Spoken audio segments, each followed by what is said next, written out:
25 दिन में पैसा डबल एक फिल्म में हमने देखा था। बाद में जब 25 दिन के बाद वहां पर गए और वहां पर ऑफिस ही नहीं था, जो पैसा डबल करने वाली अनुराधा थी वो खुद फरार। इसी तरीके से दोस्तों कश्मीर में एक स्कैम सामने आया है। IHPL यानी कि इंडियन हेवन प्रीमियर लीग के नाम पर एक लीग यहां पर शुरू की गई थी। हमें यह कहा गया था कि इसमें इंटरनेशनल खिलाड़ी आएंगे, कश्मीर के जो अच्छे अच्छे लोकल क्रिकेटर्स हैं इनको जी बहुत फायदा मिलेगा, बड़े लेवल पर खेलने का फायदा मिलेगा, इनको एक्सप्लोर मिलेगा। रणजी लेवल के खिलाड़ी इंडियन क्रिकेटर्स भी आएंगे और हमें कुछ खिलाड़ी देखने को भी मिले। क्रिस गेल हमें देखने को मिले, जसी राइडर को मैंने देखा, तिसारा परेरा को मैंने देखा, शाकिब अल हसन का इसमें नाम था मार्टिन गप्टिल का। लेकिन बाद में 2-4 दिन के बाद पता चला जो ऑर्गेनाइजर्स थे इस टूर्नामेंट को चलाने वाले, वो सुबह के 4 बजे रफू चक्कर भैया चूना लगा के वो दिल्ली पहुंच गए हैं। जिन होटल्स में इन खिलाड़ियों को रोका था, जाहिर सी बात है होटल्स के इतने खर्चे, लग्जरी मतलब इनको लाइफ दस्तयाब की जाती है, इनके खाने भी उसी प्रकार के होते हैं। इस रूम के जो किराया भी होता है 50-50 हज़ार, लाख रुपए 1 नाइट का जो है किराया होता है।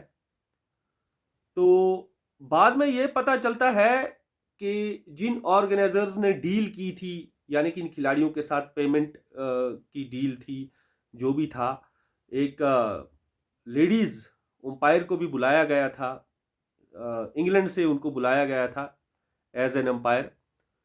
और जो ग्राउंड स्टाफ थे, कम से कम 150 लड़कों को काम पे लगाया था वहां पर, उनके साथ लफ्ज किया था कि 800 रुपए आपको दिन का देंगे। तो भैया उन्होंने पूरा यानी कि सिस्टम खराब कर दिया, प्रोग्राम ही बढ़ गया। और बाद में पता चलता है कि क्रिस गेल का मैंने सुना वो श्रीनगर से जम्मू मारवती 800 में गए हैं, वो भी फरार। कोई तो बोल रहा है क्रिस गेल का फोन ही स्विच ऑफ आ रहा है, ऑर्गेनाइजर्स का पता ही नहीं है। मैं तो खैर पर्सनली मुझे नहीं पता है इस लीग का क्या मकसद था, इसमें ऑर्गेनाइजर्स कौन थे, क्या था ये सिस्टम, मुझे नहीं पता है। लेकिन जो भी है भाई, ये कश्मीर की बदनामी है, कश्मीर की बहुत बड़ी बदनामी है। पूरी दुनिया इस समय हंस रही है, मतलब इंटरनेशनल लेवल पर ये न्यूज़ चली गई है। अब यही क्रिस गेल जब जाएगा अपने मुल्क में, क्या इमेज दिखाएगा कश्मीर की। यही मार्टिन गप्टिल जब वापस जाएगा क्या बोलेगा कश्मीर के बारे में। तिसारा परेरा जो आया था श्रीलंका से, क्या बोलेगा वो श्रीलंका में जाके। वो इंग्लैंड से जो मैडम आई थी अंपायर, क्या बोलेगी वो। तो चाहे जो भी है, जो भी हुआ, मतलब इस चक्कर में कुल मिलाकर बदनामी किसकी हुई भाई, कश्मीर की। इसी तरीके से आज से 1-2 साल पहले भी एक स्कीम आई थी क्रिएटिव सर्वे करके, उसमें भी कुछ इसी किस्म का था कि आप पैसे इन्वेस्ट कीजिए, फिर जी आपको पता नहीं नौकरी मिलेगी क्या मिलेगी। बाद में उसमें भी लाखों करोड़ों का चूना लगाया गया था लोगों को। मुझे यह समझ नहीं आता है सिर्फ कश्मीर में ही और कश्मीरियों को ही क्यों चूना लगाया जाता है।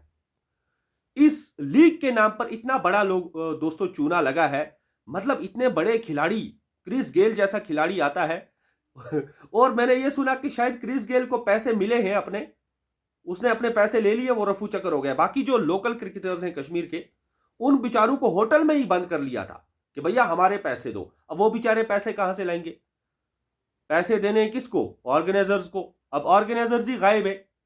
तो कुल मिला के दोस्तों ये मसला काफी आगे बढ़ चुका है। तो आपका क्या इस पे दोस्तों कहना है, क्या था ये इस लीग का सिस्टम, क्या मकसद था, कौन थे ये ऑर्गेनाइजर्स, क्यों ये सब हुआ, मुझे कमेंट बॉक्स में जरूर बताइएगा। Thank you.